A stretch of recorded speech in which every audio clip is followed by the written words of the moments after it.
Good morning everyone. आप सभी का हार्दिक स्वागत है आपके यूट्यूब चैनल। आज की क्लास में हम चर्चा करने वाले हैं अभाज्य संख्या और भाज्य संख्याएं, जिन पर आधारित पहले एग्जाम में क्वेश्चन पूछे गए हैं, उनके बारे में हम चर्चा करेंगे। मैं आपको 1 से लेकर 13 क्वेश्चन बताऊंगा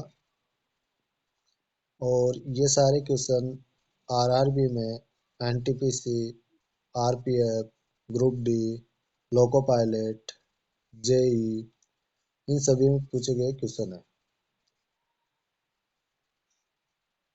पिछली क्लास में मैंने अभाज्य संख्याएं, भाज्य संख्याएं, जो संख्याएं होती है उनके टाइप्स होते हैं, उनकी बेसिक डिटेल की मैंने क्लास डाली थी। उसमें मैंने बताया था आपको कि भाज्य संख्या क्या होती है, अभाज्य संख्या क्या होती है। तो आज हम पीवाईक्यू करने वाले हैं। तो चलिए, आज का पहला क्वेश्चन है कि एक अभाज्य संख्या में होता है। मैंने बताया था अभाज्य संख्या, अभाज्य संख्या में वे संख्याएं होती है जो 1 से डिवाइड हो और 7 से डिवाइड हो। 1 से और 7 से डिवाइड होने वाली अभाज्य संख्याएं कहलाती है और अन्य से, अदर से ये डिवाइड नहीं होगी, केवल 1 से और 7 से होगी। तो ऑप्शन नंबर बी हमारे यहाँ करेक्ट आंसर हो जाएगा। यह एनटीपीसी 2016 में पूछा गया सवाल है। अगला सवाल है हमारा, वह संख्या जिसके 1 और 7 के अलावा अन्य गुणनखंड होते हैं क्या कहलाती है? तो भाज्य संख्या जो होती है वो 1 से भी डिवाइड होती है और 7 से भी होती है और अन्य संख्याओं से भी होती है। तो खुद से और 1 से डिवाइड होने वाली और अदर संख्याओं से डिवाइड होने वाली संख्याओं को हम भाज्य संख्या कहते हैं। तो यहाँ ऑप्शन नंबर बी हमारा करेक्ट आंसर होगा। जैसे देखिए, 4 एक भाज्य संख्या है जो 4 से डिवाइड है, 1 से भी है और 2 से भी है। ये इसके गुणनखंड हो गए। ऐसे देखिए, 9 3 से है, 1 से है और 9 से है।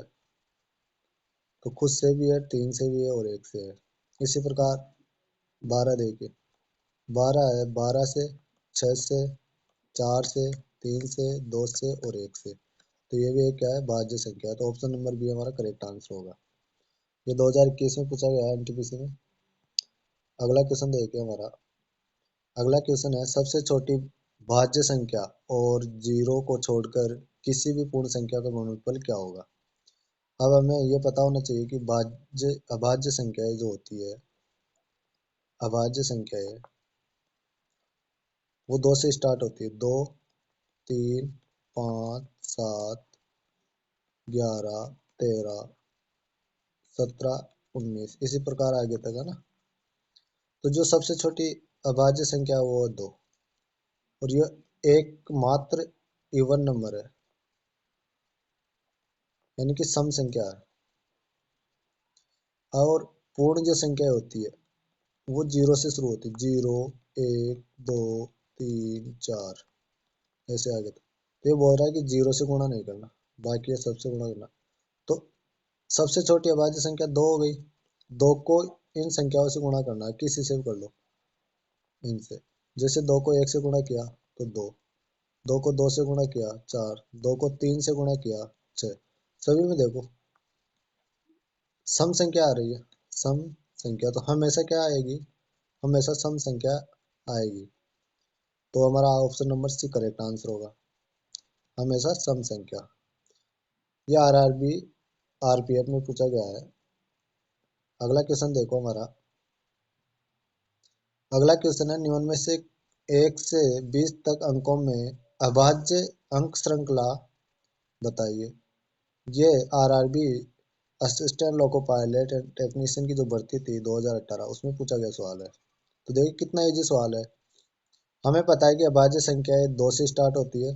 3, 5, 7, 11, 13, 17 और 19। तो देखिए दो से स्टार्ट होने वाली इसी में है ये पूरी श्रृंखला। 2, 3, 5, 7, 11, 13, 17 और 19। तो ये जो संख्याएं है ये है 8 संख्याएं है 1 से लेके 20 तक। 8 संख्याएं जो अभाज्य है। 1 से 25 तक में 9 संख्याएं होती है जो अभाज्य होती है, वो है 23 20 के बाद। अगला क्वेश्चन देखिए, 20 से छोटी अभाज्य संख्याओं की संख्या। ये एनटीपीसी 2021 में पूछा गया है। 20 से छोटी अभाज्य संख्या, अभी मैंने बताई 8 संख्याएं हैं। कौन कौन सी है वो? 2, 3, 5, 7, 11, 13, 17 और 19। एक ना ही तो भाज्य है ना ही अभाज्य है, दोनों ही नहीं है। एक ना ही भाज्य होगी ना ही अभाज्य होगी। तो ये 8 संख्या है, तो ऑप्शन नंबर डी हमारा यहाँ करेक्ट आंसर होगा। अगला क्वेश्चन देखिए, किन चार विषम अभाज्य संख्याओं का योग। अब हमें बोला गया है कि चार विषम अभाज्य संख्या होनी चाहिए, तो एक ही है सम, एकमात्र, वो है दो अभाज्य संख्या। उसके बाद में सभी विषम अभाज्य संख्याएं हैं। तो एक ना ही भाज्य है ना ही अभाज्य, 9 भाज्य संख्या है, तो ऑप्शन नंबर ए और बी तो होगा नहीं। ऑप्शन नंबर जो डी है वो हमारा आंसर होगा। 3 और 7 10, 10 और 11 21 और 13 34। इकाई अंक जोड़ के भी हम देख सकते हैं कि जो दिया गया है उसका इकाई अंक और ये वाला इकाई अंक सेम होना चाहिए। ऑप्शन नंबर डी यहाँ हमारा करेक्ट आंसर होगा। ये एनटीपीसी 2016 में पूछा गया है। अगला क्वेश्चन देखिए हमारा, पहले 100 प्राकृत संख्या में कितनी अभाज्य संख्याएं है। तो मैंने जो हमारी बेसिक क्लास हुई थी उसमें बताया था कि 1 से लेकर 100 के मध्य 25 अभाज्य संख्याएं होती है। जिसने भी बेसिक क्लास नहीं देखी है वो बेसिक क्लास जरूर देखे। 1 से 75 तक 21 होती है अभाज्य संख्या। 1 से 50 तक 15 अभाज्य संख्या होती है। और 1 से 25 तक 9 अभाज्य संख्या होती है। और अभी हमने देखा 1 से 20 तक 8 अभाज्य संख्या होती है। तो हमें पूछा गया है यहाँ कि 1 से 100 तक 25 अभाज्य संख्या होगी। ऑप्शन नंबर ए हमारा करेक्ट आंसर होगा। आगे देखिए,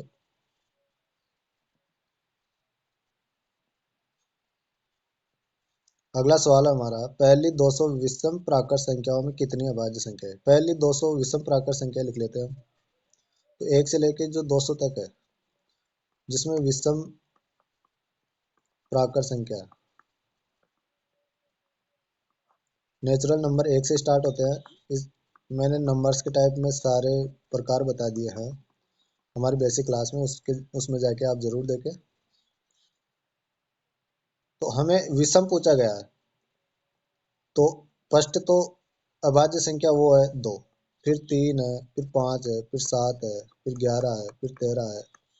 इसी प्रकार से 97 है, फिर 101 है, ये फिर 199 है। तो इस क्वेश्चन में बहुत सारे क्वेश्चन होते हैं। सबसे छोटी पूछे 2, सम पूछे एक मात्र 2, सबसे छोटी विषम अभाज्य संख्या वो है 3, 2 अंकों की सबसे छोटी वो है 11, और 2 अंकों की सबसे बड़ी अभाज्य संख्या वो है 97। इन दोनों का अंतर पूछे तो हम निकाल सकते हैं दोनों का अंतर 86। सबसे छोटी 3 अंकों की अभाज्य संख्या 101 और सबसे बड़ी 3 अंकों की अभाज्य संख्या 199, और इनका अंतर पूछे तो हम निकाल सकते हैं 98। तो ये सारे क्वेश्चन पूछे गए हैं पिछली एग्जामों में। तो इसमें मैं आपको बताऊंगा कि 45 ऐसी संख्याएं हैं जो विषम अभाज्य संख्याएं है 1 से लेकर 200 तक। तो हमारा करेक्ट आंसर ए होगा यहाँ। और हमें पूछता है कि 1 से 200 के बीच में कितनी अभाज्य संख्या है। तो 2 को हमने लिया नहीं, तो 46 ऐसी संख्या हो जाती जो अभाज्य संख्या होती। ये ग्रुप डी में पूछा गया 2018 में। अगला क्वेश्चन देखिए, 55 से छोटी सभी अभाज्य संख्याओं की संख्या बताइए। अब मैंने बताया था आपको 1 से 50 के मध्य 15 संख्या है। तो 50 के बाद में एक 53 है जो अभाज्य है, तो एक ये हो जाएगी। तो कितनी 16 संख्या ऐसी है जो अभाज्य संख्या है। तो ऑप्शन नंबर सी हमारा करेक्ट आंसर होगा। यह एनटीपीसी 2020 में पूछा गया है। अगला क्वेश्चन देखिए हमारा। अगला क्वेश्चन है 50 और 60 के बीच अभाज्य संख्याओं का योग। 50 और 60 के बीच में दो अभाज्य संख्याएं होती है। एक होती है 53 और एक होती है 59, यानी 53 और 59। इन दोनों को जोड़ना है। तो इकाई अंक देख लिए 3 और 9 12। इकाई अंक 2 आएगा और एक ही ऑप्शन में इकाई अंक 12 2 जो 112 है डी। तो इनको जोड़ते हैं तब भी 112 आता है। तो हमें क्वेश्चन जल्दी करना है तो हम इकाई अंक जोड़ के अपना काम निकाल लेंगे। इकाई अंक को ध्यान से जोड़ना है बस। तो यहाँ इकाई अंक हमारा 2 आ रहा था, तो जिस ऑप्शन में इकाई अंक 2 है वही हमारा करेक्ट आंसर हो जाएगा। यह एनटीपीसी में पूछा गया सवाल है।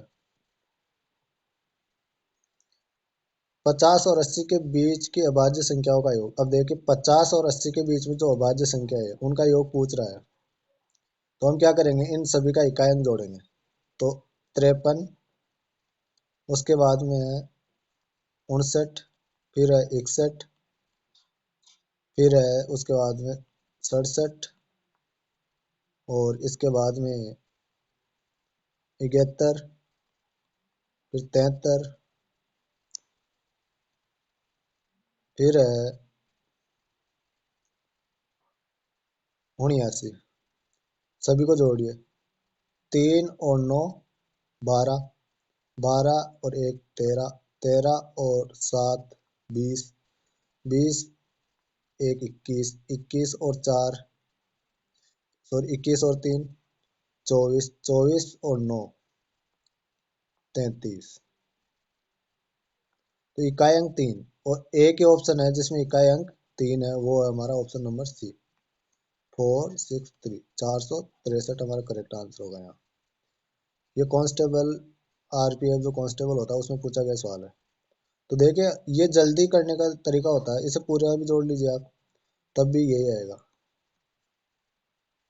33 का 3 हासिल था, 7 7 14, 7 या 21, 21 तो ये हो गया। 6 6 12, 5 5 10, 12 और 10 22 ही होगा। और 3 कैरी थी, तो इन सभी को जोड़ते हैं हम। तो देखिए 6 और 4 46 आ रहा है, तो 46 यहाँ उतार दीजिए। तो हम टाइम बचा सकते हैं इकाई अंक से सॉल्व करके क्वेश्चन को। अगला क्वेश्चन देखिए। पहली 8 विषम अभाज्य संख्याओं का योग ज्ञात कीजिए। पहली 8 विषम अभाज्य संख्या होनी चाहिए। तो सम है 1 2, इसे तो लेंगे नहीं। इसके बाद में जो 8 संख्या है उनको लेंगे। तो 3 5 7 11 13 17 19 और 23। गिन लीजिए 1 2 3 4 5 6 7 और 8। इसमें हम इकाई अंक जोड़ेंगे। तो यहाँ देखिए 3 और 7 10 होता है, 10 और 5 15, 15 1 16, 16 और 3 19, 19 और 7 26, 26 और 9 35, 35 और 3 38, 38 का 8। इकाई अंक केवल एक ही ऑप्शन में है, बी 8 98 हमारा करेक्ट आंसर हो जाए इकाई अंक 8। तो यहाँ 38 आया था, हासिल 3 लगा। 3 2 5 1 6 1 7 1 8 और 1 9, जोड़ने पर भी यही आ रहा है। तो हमारा answer option number b correct होगा।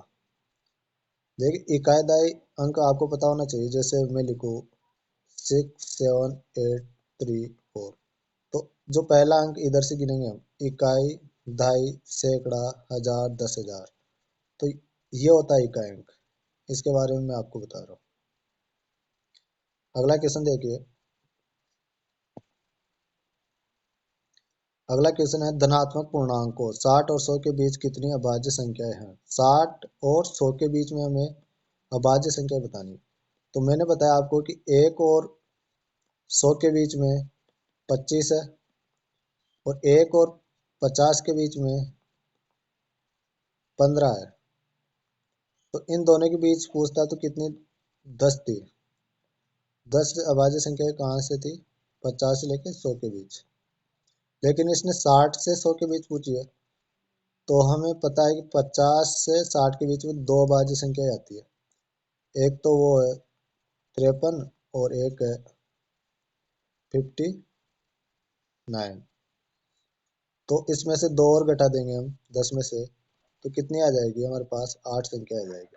8 ऐसी संख्या है जो अभाज्य है 60 और 100 के बीच में। 8 अभाज्य संख्या।